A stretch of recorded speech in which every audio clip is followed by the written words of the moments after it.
ওয়াকার সাহেবের বক্তব্যে ফ্যাসিবাদের পুনরুত্থানের লক্ষণ স্পষ্ট। ওয়াকার যা বলছে তার মধ্যে পতিত সরকারের দালালদের রক্ষা করার ইঙ্গিত স্পষ্ট। তর্জনী উঠায় সবাইকে সতর্ক করছেন। ওয়াকার সাহেব ওই তর্জনী আমরা চিনি, ওইটা মুজিবের স্বৈরাচারী তর্জনী, ওইটা হাসিনার ফ্যাসিস্ট তর্জনী, ওইটা মোদির হিন্দুত্ববাদী তর্জনী। এই হেডম কই থেকে আসে তা আমরা জানি। ওয়াকার সাহেব মেলা সেনা প্রধান আসছে গেছে, ওই চেয়ারে যতদিন ততদিনই হেডম, মাথায় রেখেন কথাটা। এটা কোনো হেডম না, যাদের সাথে খেলতে আসতেছেন তাদের হেডম চেয়ারের উপরে না, তাদের হেডম রাস্তায় জনতার শক্তিতে। হাসিনা বলতো আমার অপরাধটা কি শুনেন। দেশবাসীর কাছে আমি বিচার চাই, কি অপরাধটা কি করেছি। আর হাসিনার বনজামাই ওয়াকার বলে সে নাকি জানেই না কেন লোকে তার উপরে বিলা। এটা কি ফ্যামিলির ঐতিহ্য ওয়াকার সাহেব? আপনি তো ফ্যামিলির পার্ট না, বিয়ে করেছেন ওই ফ্যামিলি, তো আপনার ভিতরে তো ওই জিনটা নাই, তাও এটা শিখে গেছেন না।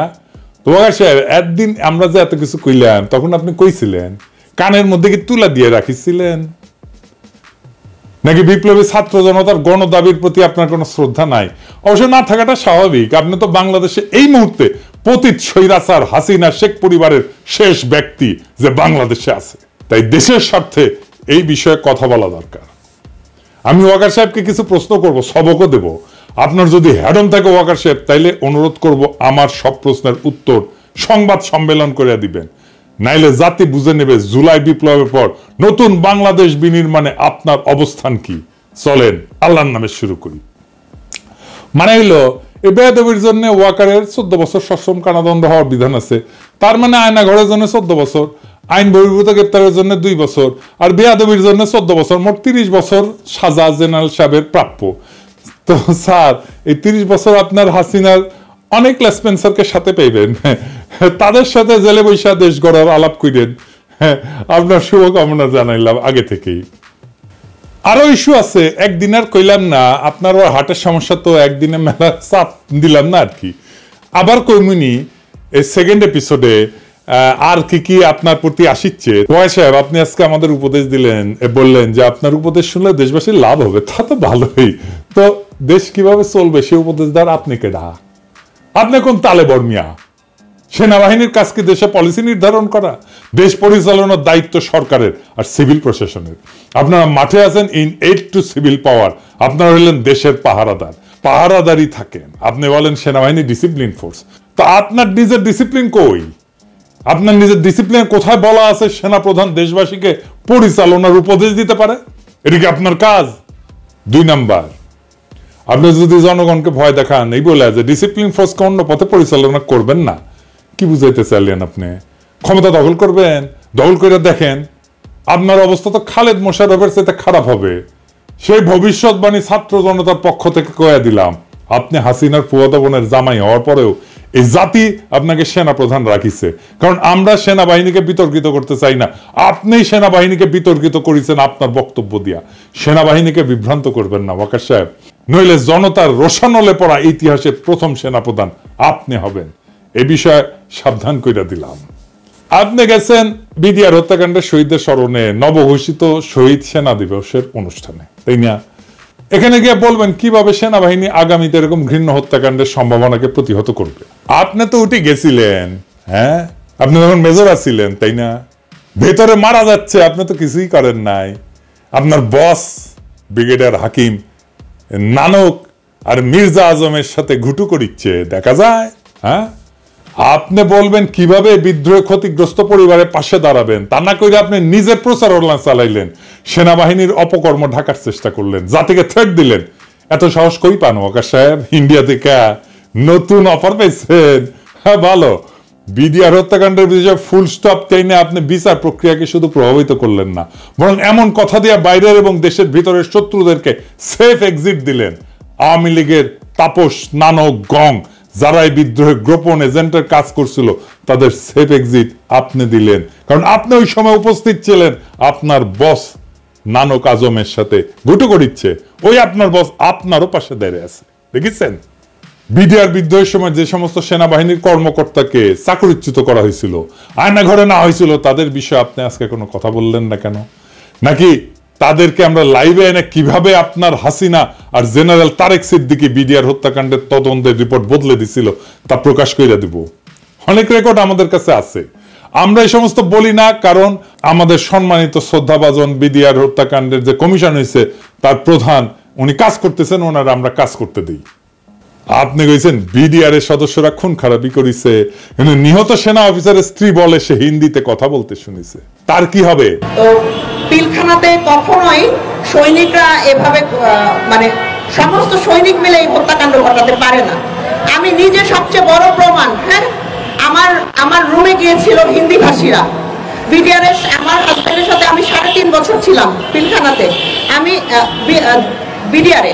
তো আমি কখনো 3.5 বছরে শুনিনি কোনো সৈনিক কোনো সময় হিন্দিতে কথা বলতে। শুধুমাত্র 25 ফেব্রুয়ারিতে শুনেছিলাম 3 জনের মুখে। আর আমার হাজবেন্ড দরবার হলে থেকে আমাকে ফোনে বলেছিল ইন্ডিয়ান্স, এনএসজি এবং ইন্ডিয়ান্স। বিডিআর হত্যাকাণ্ডের বিচার যদি ন্যায় বিচার হয় তাহলে কমিশন কেন হইল? কমিশন হওয়ার তো কোনো কারণ নাই। জেনারেল মুজিবের মতো একটা ক্রিমিনালকে আপনার সেনাবাহিনী পাহারা দিতে পারে না। আপনি দেশ বাঁচাইবেন, হ্যাঁ, সার্বভৌমত্ব বাঁচাইবেন, হাইসা নেই দাঁড়ান মিয়া।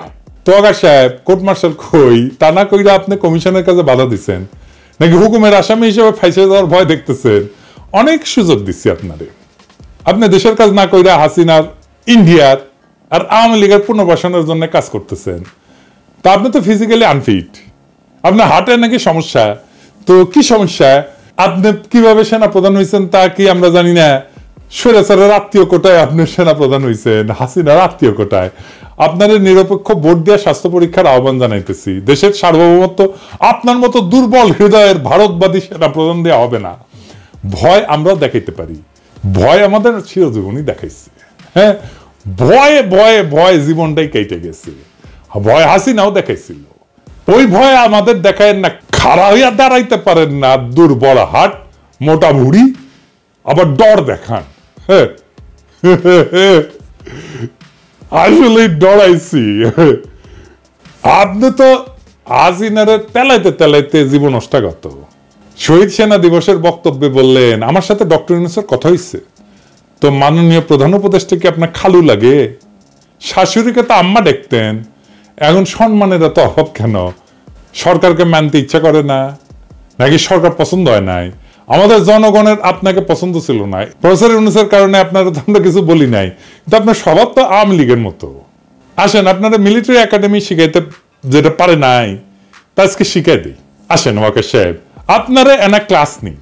খেয়াল করলে দেখবেন যে আওয়ামী লীগের ষড়যন্ত্রের বিরুদ্ধে ওয়াকারের কোনো বক্তব্য নাই, বরং বেশি বাড়াবাড়ি করলে সার্বভৌমত্ব ঝুঁকিতে পড়ার হুমকি আছে। মানে কি? বাংলাদেশের সার্বভৌমত্ব হুমকির মুখে পড়া মানে কি? তো ইন্ডিয়া বাংলাদেশ দখল করে নেবে, তাই তো? দেশের সার্বভৌমত্ব ছিল, স্বাধীনতা ছিল, সেইখানে ওয়াকার কারে হানাহানি থামানোর কথা বলতেছে? কারে? হাসিনাকে তো বলে না। ওয়াকার বলে কাদা ছোড়াছুরির কথা। মানে রাজনৈতিক বিতর্ক থাকবে না সমাজে। 15 বছরের ফ্যাসিবাদের ভূত 7 মাসে দূর করা যাবে? ওয়াকারকে নিজে তার দায়িত্ব পালন করেছে। আওয়ামী লীগারদের ক্যান্টনমেন্টে আশ্রয় দিছে কে? দুর্বৃত্ত জেনারেলদের নিরাপদে পালায় যেতে সাহায্য করছে কে? দেশের রাজনৈতিক পট পরিবর্তনের সময় ইন্ডিয়ান সেনা প্রধানের সাথে সার্বক্ষণিক যোগাযোগ রাখছে কে? এই ওয়াকার। এমনকি হাসিনার শেষ সময় সেনাবাহিনী নামায় তাদের দিয়ে বিক্ষোভকারীদের উপরে গুলি করা, ড্রোন দিয়া বিক্ষোভকারীদের ইন্টেলিজেন্স দিছে না আর্মি? ওয়াকার দিছে না? আয়না ঘরে প্রফেসর ইউনূসকে যাইতে বাধা দিছে না আর্মি? আয়না ঘরের ক্রাইম সিনকে তার আওতাধীন এলাকায় পরিবর্তন করে দেওয়া হয়েছে না? ওয়াকার যে বিকল্প ক্ষমতা কেন্দ্র কইরা সিসি হইতে চাইতেছে, তার যে খায় সেইটা, আর তার মাধ্যমে হাসিনার আর ইন্ডিয়ার ইন্টারেস্ট পুনর্বাসন করতে চাইতেছে, তা আমি অনেক আগে থেকে বলতেছি। এই মাইন্ডসেট, এটাই হইতেছে দুর্বল ভীরু কাপুরুষের মাইন্ডসেট, এটাই হইতেছে সেই পাকিস্তানি বর্বরতার মাইন্ডসেট। এই মাইন্ডসেটই দেখাইলো ওয়াকার যা হওয়ার হইছে। যারা বিপ্লব করছে তারা মব, যারা বিপ্লব করছে তারা দুষ্কৃতিকারী, যারা বিপ্লবী কর্মকাণ্ড চালায় তারা দুষ্কৃতিকারী। ভালো, আর্মি সবসময় চায় শত্রু তাকে লক্ষ্য করে গুলি ছুড়ুক। গুলি ছুড়লেই একমাত্র আপনি প্রতিপক্ষের অবস্থান বুঝতে পারবেন। ওয়াকার সাহেব নিজের অবস্থান জানাইছেন, নিজেরে দেশের বিপ্লবের ছাত্র জনতার আকাঙ্ক্ষার প্রতিপক্ষ বানাইছেন। আর অবশ্যই অবস্থান জানাইছেন। এটা তার একার অবস্থান না, এই অবস্থান ভারতের, এই অবস্থান আওয়ামী লীগের, এই অবস্থান বাংলাদেশের সুশীল এলিটদের, হয়তো কোনো কোনো রাজনৈতিক দলেরও আমি আর নাম বললাম না। তো সে কি বলিছে? 1 number, police, RAB, NSI, DGFI এই সমস্ত প্রতিষ্ঠানকে দুর্বল করে তোলা যাবে না।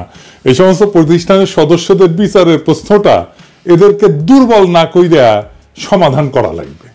2 নাম্বার, নির্বাচন ডিসেম্বরে হইতে হবে এবং ইনক্লুসিভ হইতে হবে। ইনক্লুসিভ মানে এটা আওয়ামী লীগ থাকতে হবে, আওয়ামী লীগকে পার্টিসিপেট করতে হবে।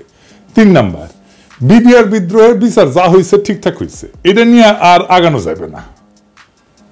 4 নাম্বার, দেশব্যাপী যে হানাহানি মারামারি কাটাকাটি হইতেছে এগুলো বন্ধ করা লাগবে। উনি কইছেন মব, নানাবিধ মব বন্ধ করা লাগবে। এইসবের সার কথা কি? সার কথা হইল প্রফেসর ইউনূসের সরকারকে দ্রুত বিদায় নেওয়া লাগবে এবং বিপ্লবী তৎপরতাগুলো বন্ধ করা লাগবে। সোজা কথায় স্ট্যাবলিশমেন্টকে ঠিক রাখা লাগবে, আওয়ামী লীগকেও নির্বাচনে অংশগ্রহণ করতে দিতে হবে। পাওয়ার কইতে চাইছে, যেটা কইতে চাইছিল আর কি, যে নির্বাচন হবে, তাড়াতাড়ি হবে, আপনাকে ক্ষমতা আসার সুযোগ দেব। তবে ইন্ডিয়ার সাথে আগের যে সম্পর্ক ছিল না আধিপত্যবাদী, সেটা পুনঃপ্রতিষ্ঠা করতে হবে, এই শর্ত আছে গেলে। আওয়ামী লীগকে পর্যায়ক্রমিক ভাবে পুনর্বাসন করতে হবে, এটাও শর্ত আছে। বিডিআর এর হত্যাকাণ্ডের বিচার নিয়ে আগাইতে পারবেন, এটাও শর্ত আছে।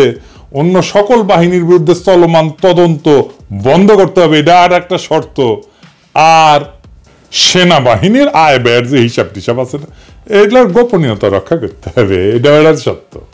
তো মুজিব পালানোর পর কোর্ট মার্শাল করছিলেন, কেন হয় নাই? ওয়াকার সাহেব জনগণকে কি ভূগোল বাজান না ইতিহাস বুঝান? জনগণকে কি ভাবেন? নাটক এর দায় সেনা প্রধান হিসেবে আপনি কিভাবে এড়াইবেন?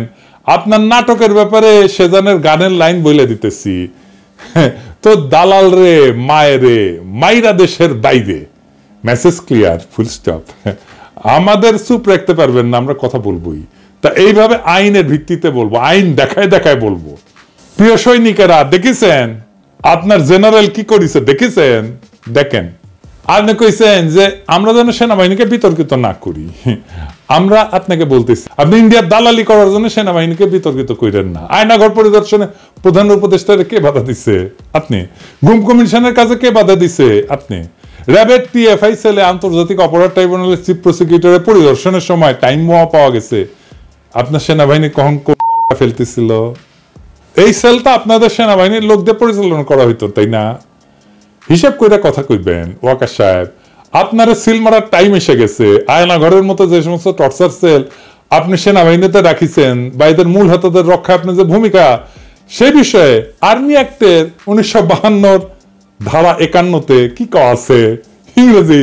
হ্যাঁ, কি কওয়া আছে? এডিটার সাহেব দেখান পাশে, ইংরেজি যেহেতু কইছে ওয়াকার সাহেব, ঠিকই কইছে, তাই না? তো আমরা তো আর ইংরেজি বুঝি না, আমরা না বাংলা কইরা দেখি। হ্যাঁ, কি কইছে? এই আইনের আওতাধীন কোনো ব্যক্তি যদি বৈধ কারণ ছাড়া কোনো ব্যক্তিকে গ্রেপ্তার, আটক রাখে, কিন্তু তাকে বিচারিক প্রক্রিয়ার সম্মুখীন না করে বা তার মামলাটি যথাযথ কর্তৃপক্ষের কাছে তদন্তের জন্য উপস্থাপন করতে ব্যর্থ হয়, তবে তাকে কোর্ট মার্শালের মাধ্যমে দোষী সাব্যস্ত করা হইলে কঠোর কারাদণ্ডে দণ্ডিত করা হবে, যার মেয়াদ 2 বছর পর্যন্ত হইতে পারে, অথবা এই আইনে উল্লেখিত অন্য কোনো লঘু শাস্তি প্রদান করা যেতে পারে। হ্যাঁ, সৈনিক ভাইরা, দেখেছেন? হ্যাঁ, দেখেছেন সেনা আইনে কি আছে? আপনাদের জেনারেলরা কি করেছে দেখেছেন? একটু ওয়ারেন্ট অফ প্রেসিডেন্স দেখি। ওয়ারেন্ট অফ প্রেসিডেন্স হইল সেই আইন যার দ্বারা সরকারের বিভিন্ন পদের পারস্পরিক জ্যেষ্ঠতা নির্ধারণ করা হয়, কে কার চাইতে বড়। সেখানে মাননীয় প্রধান উপদেষ্টার অবস্থান 2 নম্বরে, আপনার অবস্থান 12 নম্বরে, তাও মন্ত্রী পরিষদ সচিবের পরে। তার মানে আপনি এক বক্তব্যে 2টা বেয়াদবি করেছেন। প্রথম বেয়াদবি আপনি মাননীয় প্রধান উপদেষ্টাকে ডক্টর ইউনূস বলে সম্বোধন করেছেন, আবার আরো বলছেন যে সকল প্রতিষ্ঠান ভেঙে পড়ছে, শুধু সেনাবাহিনী টিকে আছে। আপনি এই কথা দিয়ে পুরা সিভিল প্রশাসনকে অপমান করেছেন, যার প্রাতিষ্ঠানিক অভিভাবক মন্ত্রী পরিষদ সচিব। আপনি আপনার 2 জন সুপিরিয়রকে অপমান করেছেন। আপনার এই সাহস কে দিল?